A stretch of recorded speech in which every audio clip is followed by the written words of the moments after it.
Shigeru Hatsuyama, a name which should strictly be turned around, although I'm stubbornly sticking with the Western inversion, was born in Asakusa, Tokyo in 1897. The only insight I can offer about Hatsuyama's early years is that such was his precocious talent, which had been encouraged by his mother. By the age of 9 he was already studying under Araki Tanrai, a well-established artist of the time. But he wasn't particularly happy there, and only a year later he left and started painting kimono patterns at a workshop in the city.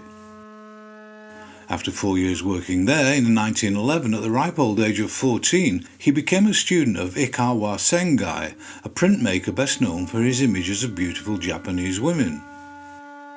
A couple of years later he returned to fabric dyeing, but was allowed by his employer to have some time out to study art. But it wasn't until 1919 that he was eventually hired by the children's magazine Otogi no Sekai, which translates into English as Fairy World. And although the position was very poorly paid, he contributed numerous fanciful pictures until the magazine's demise in 1923. In 1924, Hatsuyama also provided woodblock monochromes printed in a deep red for a book of songs for children about which I can tell you nothing else whatsoever. But as with other illustrators of his generation in Japan, his graphic approach to characterization, composition, and overt use of symbolic non-naturalistic image-making bore little if any tangible similarity to anything being created in the West at that time. Most significantly for his career in illustration, it was in 1925 that his illustrated edition of the stories of Hans Christian Andersen was published. There were numerous colour pages, each of which bore little resemblance stylistically to those which had gone before or came after, which in itself was a practice unheard of in Europe or the USA at the time. Some were manifestly comical and playful in their intent, while others were more wistful and, on occasion at least, conveyed a certain sadness. In some cases the colours were applied flat and made use of dazzling colour combinations with total disregard for anything other than for its purely aesthetic qualities. But alongside these more fragmented and woodblock print styled images, there were others which used tonal watercolour in the same way as many in the West were doing, even if the styling was some considerable distance away. And when viewed sequentially they couldn't fail to engage the viewer, whether young or old, with such a wide range of graphic approaches. And in addition to these colour pages there was an even greater volume of monochromes. Some were scenic in nature and others were isolated character-based spot images, and unlike the colour work they were unified in their seemingly doodled stylistic approach. The full-page black and white illustrations he created for this book constituted a masterclass in how to use that graphic constraint to produce perfectly balanced, engrossing images. There was no evidence of conventional hatching, although there was limited use of stippling, and more detailed, occasionally patterned areas were set against larger expanses of pure black or white elements to produce images every bit as satisfying as those created in the West some years earlier by Aubrey Beardsley, Harry Clarke and others. It was also around this time that Hatsuyama began working for another children's magazine, Kodomo no Kuni, or Children's Land in English. And this would be where the majority of his illustrations would be published for the best part of 2 decades. All the images he produced for the magazine were created and printed in colour using offset lithography, and his favoured mediums in this context were pen and ink with washes of bright colour. But having said that, there were also plenty of other examples of different stylistic approaches and use of other mediums from crayon to cut-out paper. And it was clear that Hatsuyama had no desire to be pigeonholed. And however obtuse the pictorial content of some of the images may appear to Western sensibilities, including my own, they were an endlessly fascinating and entertaining collection, possessed of considerable aesthetic appeal. In 1927 he co-founded the Japan Children's Picture Book Artists Association with his colleagues at Children's Land. Hatsuyama's contributions continued to be frequent and diverse in their execution. But not being able to understand Japanese, I don't know if the text was in the form of stories or perhaps presented as verse.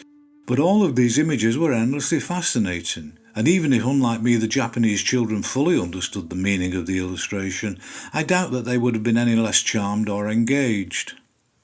In 1929 he created another picture book, this time in monochrome only, for a book of myths and legends, for which I could only locate relatively few images, all of which were executed in an approximation of Western styling. And as far as I can tell, biblical stories such as Adam and Eve and the serpent were mixed in with more conventional fairy tale fare, such as the tale of Jack the Giant Killer. Other than his forays into book illustration, it continued to be his ongoing association with Kodomo no Kuni which produced the bulk of his creative activity well into the 1930s.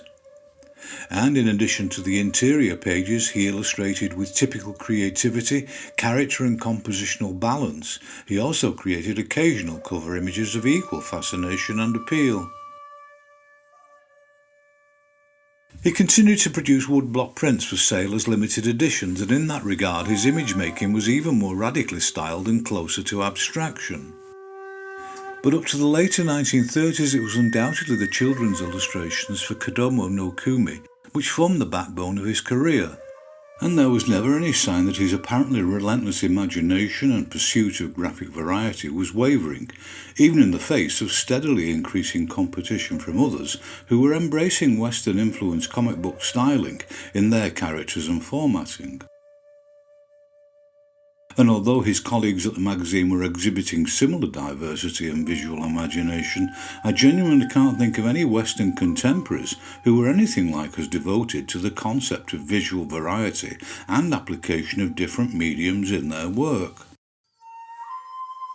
Various sources claim that Hatsuyama became increasingly concerned at this time about the general increase in bombast and militarization in Japan, and particularly about the growing levels of nationalistic propaganda that was finding its way into children's publishing. Among other examples which began to proliferate at this time was the manga character Norakuru, a brave dog who fought against the Chinese.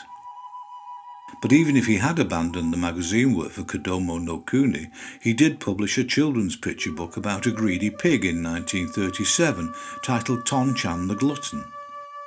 Unfortunately, despite my best efforts, I found very little to show, and what I could find was not of the best resolution.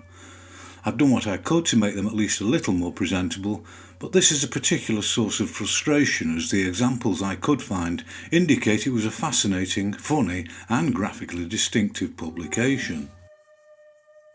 In 1941, Japanese planes bombed Pearl Harbor and their war against the Allies began. Hatsuyama was much too old by this point to be considered for service in the military, and he continued to work almost exclusively as a printmaker, even though at a greatly reduced volume during the years of the conflict. But in 1943 he did publish an illustrated collection of tales from India.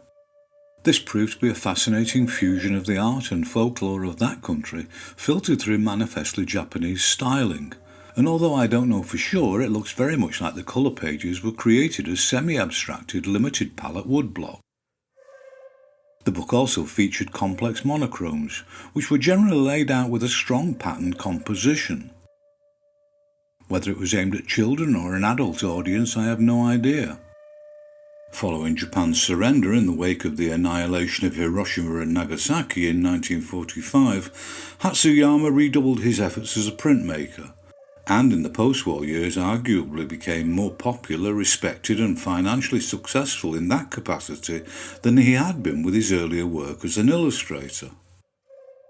Little, if any, of his art bore much resemblance to the children's work he had created to date, and unlike the colour lithographic reproductions of his work for the children's magazines, everything Hatsuyama was now creating was as coloured woodblocks.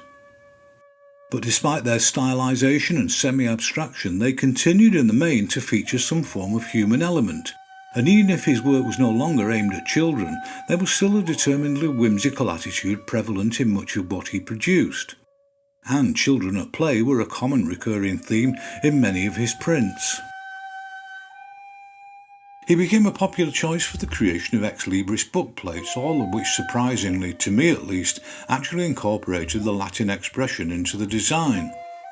And I'm equally surprised that, as far as I can tell, he never brought this talent for graphic design to bear in other contexts. But he produced many series of prints which explored the divide between representation and abstraction, and their undoubted aesthetic consideration rendered them very popular with collectors into his later years. There were a couple of late returns to illustration work, the first of which came in 1967. This was Children's World with text by Makoto Morai, for which he created a collection of particularly impressive watercolour illustrations. Whether this was work created specifically for the book or were reprints of earlier illustrations, I've drawn a blank, so all I can do is urge you to admire them for their undoubted intrinsic beauty.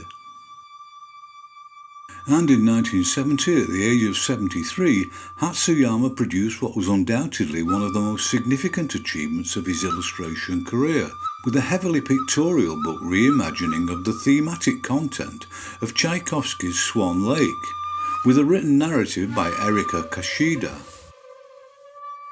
The only examples I could find came from an English translation, but of course the pictorial content is identical to the original. The book was conceived as a collection of double-page spreads, all executed with a combination of very fine line work and loose but expressive bright washes of watercolour. And whether it was deliberate on his part or not, I don't know, but Hatsuyama manifestly made considerable use of what he had come to understand of traditional Western book illustration techniques in its execution. Nevertheless, there was still that pervasive, mysterious quality to many of the images, and they were by no means slavish in the application of influence.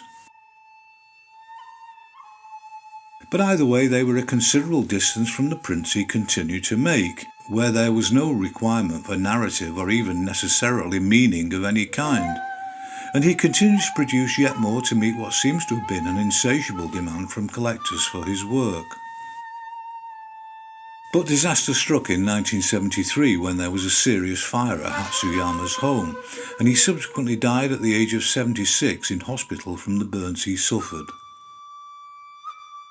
And on that tragic note, I'm going to bring the video to its conclusion with more images from his long and varied creative career. As I said in the introduction, I was obliged to make this video shorter than others because there just isn't much available information about his life.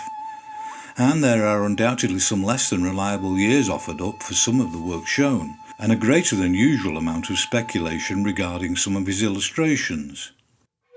But the good news is that I can place quite a few of these totally fascinating mystery images together as a compilation with which to end the video.